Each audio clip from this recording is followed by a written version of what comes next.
right, we're at the Humane Society of Union County. We've got Mama Rizzo over here and her 6 chunky little puppies. We've got 5 of them are boys, 1 of them is a girl, and they are just 2 weeks old. So we've got a couple of more weeks and then they'll be going up for either foster or for adoption. Hi, and welcome to Dog Fostering 101. I'm Jackie Adams, foster mom and learning and development professional. This podcast is for anyone who's new to fostering, thinking about saying yes for the first time, or navigating those early days and looking for practical tips, because fostering changes lives at both ends of the leash. So fostering puppies may be harder than you expect. For example, I'm currently fostering the son of my previous foster, Mama Olives. Now, this little guy's name is Forrest, and he is adorable, sweet, cuddly, curious, all the things you'd expect from a puppy.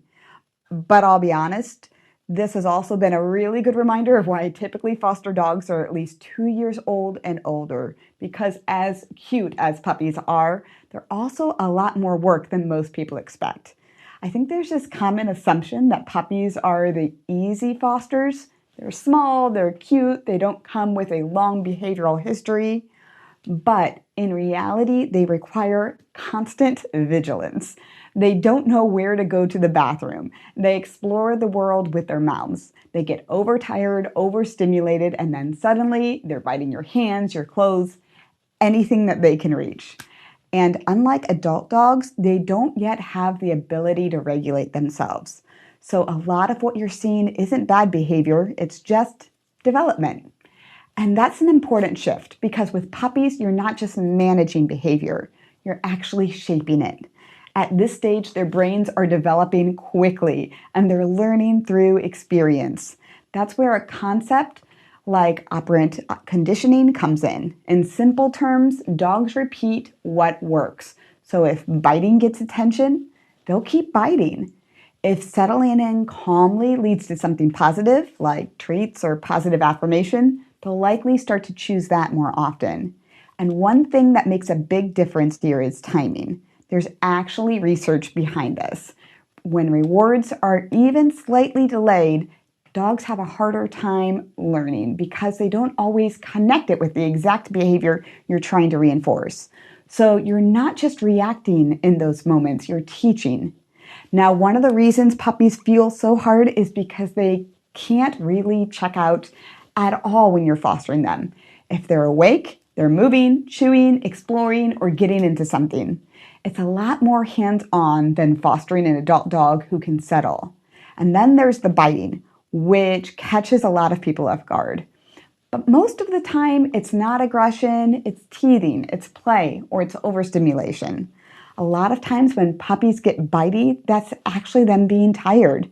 Their nervous system gets overloaded, and since they don't yet know how to regulate, it comes out as chaos. Biting, jumping, grabbing, and on top of that, puppies don't come with structure. So without a routine, the day can feel chaotic for both of you. So what helps, and what I've been leaning into with Forrest, is building a simple, predictable rhythm. Think in cycles. Wake up, potty, play, eat, and then nap. And that last one, nap, is where a lot of people miss the mark because puppies need a lot of sleep, often 16 to 18 hours a day. And there's a reason for that. Their brains are still developing. And just like young children, a lot of learning and regulation actually happens during sleep. So when they don't get enough rest, they don't just get tired, they get wild. They bite more, they lose control. So sometimes the solution isn't more activity, it's helping them settle. When Forrest starts biting, I treat it like he's doing I don't treat it like he's doing something wrong.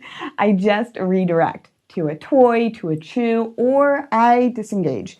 Because again, he's learning, and how I respond teaches him what to do next. And then, just as importantly, when he makes a good choice, when he settles on his own or chooses a toy instead of my hand or lies down calmly, those are the moments if you want to award, because that's the difference in how independence starts to grow. Sometimes that's a small treat. Sometimes it's just a good, calm, good boy. You're reinforcing the behaviors you want to see more of. And even beyond training, the environment you create matters more than people think. Using a smaller, safe space instead of giving full access to the whole house. Adding background noise like a TV or calming music. Reducing visual triggers near windows or doors. Those small changes can lower stress right away. And at the same time, it's important to keep expectations realistic. Puppies are going to have accidents.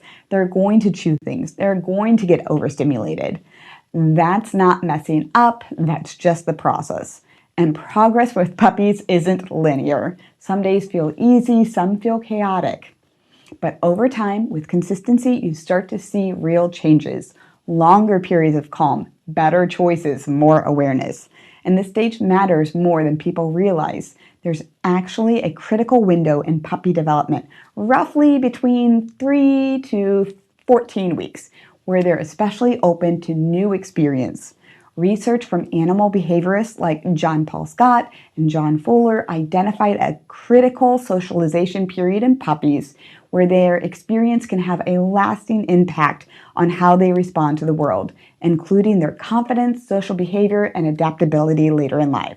So what you do during this stage really matters. With Forrest, I'm constantly reminding myself, I'm not just managing a puppy. I'm helping shape who he becomes. So in addition to the structure and training at home, I've been bringing them out into the world, run clubs, new environments, new people, all from the comfort of his dog stroller since he hasn't yet received his vaccinations yet. I want to socialize him without exposing him to unnecessary risk until he's fully protective. And what I love about fostering a puppy like Forrest is that I'm not just seeing who he is, I'm getting to influence who he becomes. The habits he builds now, how he learns to settle, to interact, to navigate the world, those carry forward. So yes, puppies are adorable. They're sweet, they're fun, they bring a lot of joy, but they also require more time, more structure, and more patience than most people expect. And that's why I usually foster dogs that are a little older, because with puppies, you're not just fostering, you're building the foundation for everything that comes next. Thanks so much for joining me for this Foster Fast Track episode. Now go snuggle a pup and have a great day. Thanks so much for joining us for this episode of Dog Fostering 101, everything I wish I knew when I began fostering. This episode was edited by Make Your Day Richer. If you enjoyed it, please be sure to follow us and check us out on Facebook and Instagram.